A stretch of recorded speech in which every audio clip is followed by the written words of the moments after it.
I wish I could say this case was rare, but it wasn't. Dr. Richard Hartwell walked into my courtroom that Tuesday morning carrying himself like he owned the building, every detail announcing Ivy League privilege. The perfectly pressed Brooks Brothers suit, the Harvard class ring flashing as he moved his hands, and the easy arrogance of a man who had spent 30 years deciding other people's futures.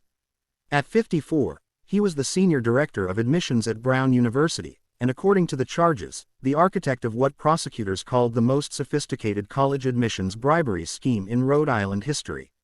Eleanor had warned me over coffee that morning that the case would be big, a federal investigation that had begun with something as small as a parking violation and grown into something far more serious, with both the U.S. Attorney's Office and the Department of Education watching closely. The ticket itself came from Hartwell illegally parking in a handicapped space outside Café Nuovo while meeting prospective parents, and when Officer Rodriguez approached his Mercedes, Hartwell sealed his fate by saying, "Do you know who I am? I decide who gets into Brown University. I can make problems disappear for the right people." The officer wisely kept talking while his body camera recorded everything, capturing Hartwell admitting to accepting donations in exchange for guaranteed admission. The investigation that followed revealed an 8-year scheme in which Hartwell took more than $2.3 million in bribes, charging $100,000 for a standard admission, $150,000 for students needing academic enhancement, and $200,000 for fabricated athletic credentials. When he finally took his place at the defense table, flanked by 2 expensive downtown attorneys, he greeted me like a colleague rather than a defendant, but as I opened his file, it was clear the parking violation was the least of his problems. Conspiracy, bribery, tax evasion, and fraud awaited him, and he was standing in my courtroom because this was where it had all begun. Dr. Hartwell, you're facing multiple charges stemming from an incident on October 15, I said. Let's start with the parking violation. You were cited for illegally parking in a handicapped space downtown. Do you dispute that citation? One of his lawyers jumped in, claiming Hartwell had only been parked for a few minutes while conducting university business, but I raised my hand and made it clear I was asking Hartwell himself. He cleared his throat and said he'd been meeting a prospective family, that the meeting was brief, and that he may have misjudged the appropriateness of the space. I reminded him that Officer Rodriguez's report placed him there for 37 minutes, to which Hartwell smoothly replied that if the officer said 37 minutes, then it must be accurate, adding that time moves differently when you're discussing a young person's educational future. It was obvious he was used to talking his way out of trouble, to being the most important person in the room. I then turned to what he'd said during that encounter and asked him to explain what he meant when he told the officer he could make problems disappear for the right people. His lawyer tried to intervene again, but Hartwell waved him off and claimed his words had been taken out of context, offering a polished explanation about creative solutions and understanding a family's circumstances in higher education. When I pressed further and asked what he meant by families showing their appreciation for his help, Hartwell hesitated, and for the first time, he looked uncomfortable. Your Honor, Hartwell said, families are often grateful when their children are admitted to competitive institutions, and they sometimes express that gratitude in various ways. I reminded him that the FBI investigation triggered by his conversation with Officer Rodriguez had documented very specific expressions of that gratitude and asked whether he was familiar with those findings. His expensive lawyer leaned in and whispered urgently, and Hartwell nodded before straightening his posture and replying that he had devoted his entire career to helping deserving young people achieve their educational dreams, insisting that any methods that appeared misunderstood or mischaracterized would be clarified in the appropriate forum. That was when I began reading from the evidence. According to the FBI, Hartwell had accepted $120,000 from the Morrison family to guarantee their daughter's admission despite a 2.3 GPA and SAT scores 400 points below Brown's median. He had taken $150,000 from the Chen family to fabricate an athletic recruitment file for a son who had never played lacrosse, complete with invented statistics and fictional coaching references, and he had accepted $100,000 from the Rodriguez family to alter their son's transcript after admission, inflating grades to qualify him for merit scholarships.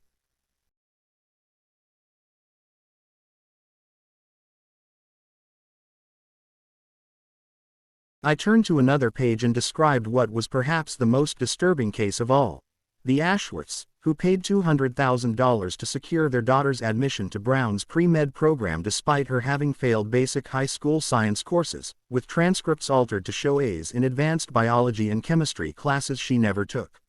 I closed the file and looked directly at Drive. Hartwell, stating that over 8 years he had accepted $2.3 million in bribes while denying admission to qualified students whose only disadvantage was being born into families that couldn't afford to buy their way into Brown.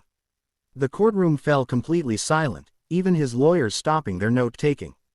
I told him that what troubled me most wasn't the money, but what he had stolen from deserving students, each bribe representing a qualified young person, perhaps a first-generation college student or someone from a working-class family, who lost an education they had earned. When Hartwell finally spoke, he claimed I didn't understand elite admissions, argued that exceptional families required exceptional consideration, and insisted the students he helped were capable and that he had merely leveled an unfair playing field. I answered simply that he hadn't leveled anything at all. He had charged families $100,000 to bypass the same honest process every other student was required to follow. Judge Caprio imposed a $50,000 fine for theft exceeding $20,000, which Marcus initially absorbed without concern, but when an additional $25,000 fine and immediate suspension from his counsel position were announced, alarm set in as his political career unraveled. Caprio then delivered the most devastating sentence, ordering 500 hours of manual community service at Riverside Park, the city's most neglected public space, requiring Marcus to report every Saturday and Sunday at 6 a.m. for groundskeeping, trash removal, and maintenance alongside volunteers and city crews, wearing standard municipal work gear with no suits or political image management, a punishment Marcus protested as persecution and incompatible with his political schedule until Caprio ended the argument by stating that his political career ended when he chose corruption over service and giving him a choice to complete the sentence or serve 18 months in state prison. As officers prepared to escort him, Caprio reminded him that political popularity does not grant immunity and that real public service means serving citizens rather than exploiting them, and 6 months later, Marcus was seen working in Riverside Park beside genuine volunteers, later thanking Supervisor Chen for teaching him what public service truly requires, while former constituents watched with mixed disappointment and reluctant respect, a reminder that sometimes the most powerful political lesson comes from losing everything one thought power provided.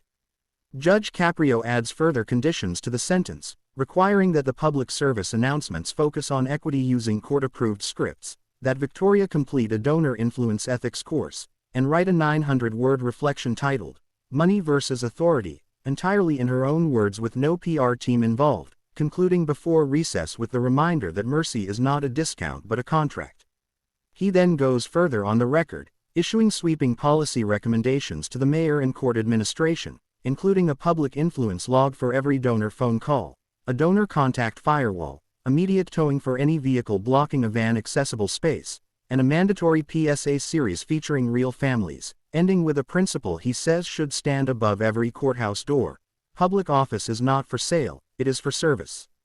In the weeks that follow, Victoria's first apology letter is rejected as overly polished and clearly written by a PR team, forcing her to rewrite it in her own voice. Officer Romano agrees to meet her and candidly explains that the comment about funding the city made her feel as though her badge was for sale, something Victoria cannot dismiss with sarcasm, while Laura Bennett accepts the written apology but declines a meeting, telling the court that naming what was taken from her family is enough. Over weeks 2 through 10, Victoria completes all 150 hours of service, quietly sorting donations at the food bank and conducting accessibility audits with the Mobility Access Coalition, where she learns why the diagonal stripes matter and listens to wheelchair users describe the daily struggle for basic access, including one man who tells her that access is not a favor but a right. The revised PSAs, stripped down to a plain and honest delivery, are finally approved, and 12 weeks later Victoria returns to the courtroom alone, without an attorney or entourage, as Judge Caprio reviews a file showing every hour logged, both PSAs approved, the ethics course completed, and a reflection submitted. Asked to summarize her 900-word essay, she stands and admits that she once believed money meant access and that donations made rules optional, confessing that she thought, "We fund this," meant, "We own this," before acknowledging she was wrong, explaining that money may build a library but cannot buy a ramp for someone else's child, that blocking the space for 10 minutes stole 20 minutes of therapy from a girl with cerebral palsy, and that telling Officer Romano her job was for sale was an attempt to corrupt something she had no right to touch. Caprio nods and tells her she stopped trying to own the system and started learning to respect it, remitting $350 of the state fine and allowing the remaining $400 to be paid in installments, then reminding her not to thank him but the people who taught her what he could not.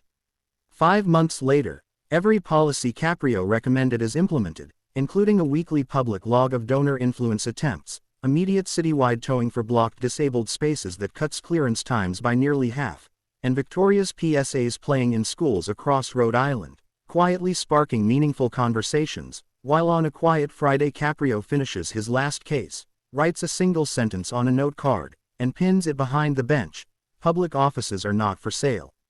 Judge Caprio turns off the light and locks the courtroom door, underscoring that public offices are for service, not sale, and making clear that this story was never really about a parking ticket but about what happens when unstoppable entitlement collides with an immovable principle.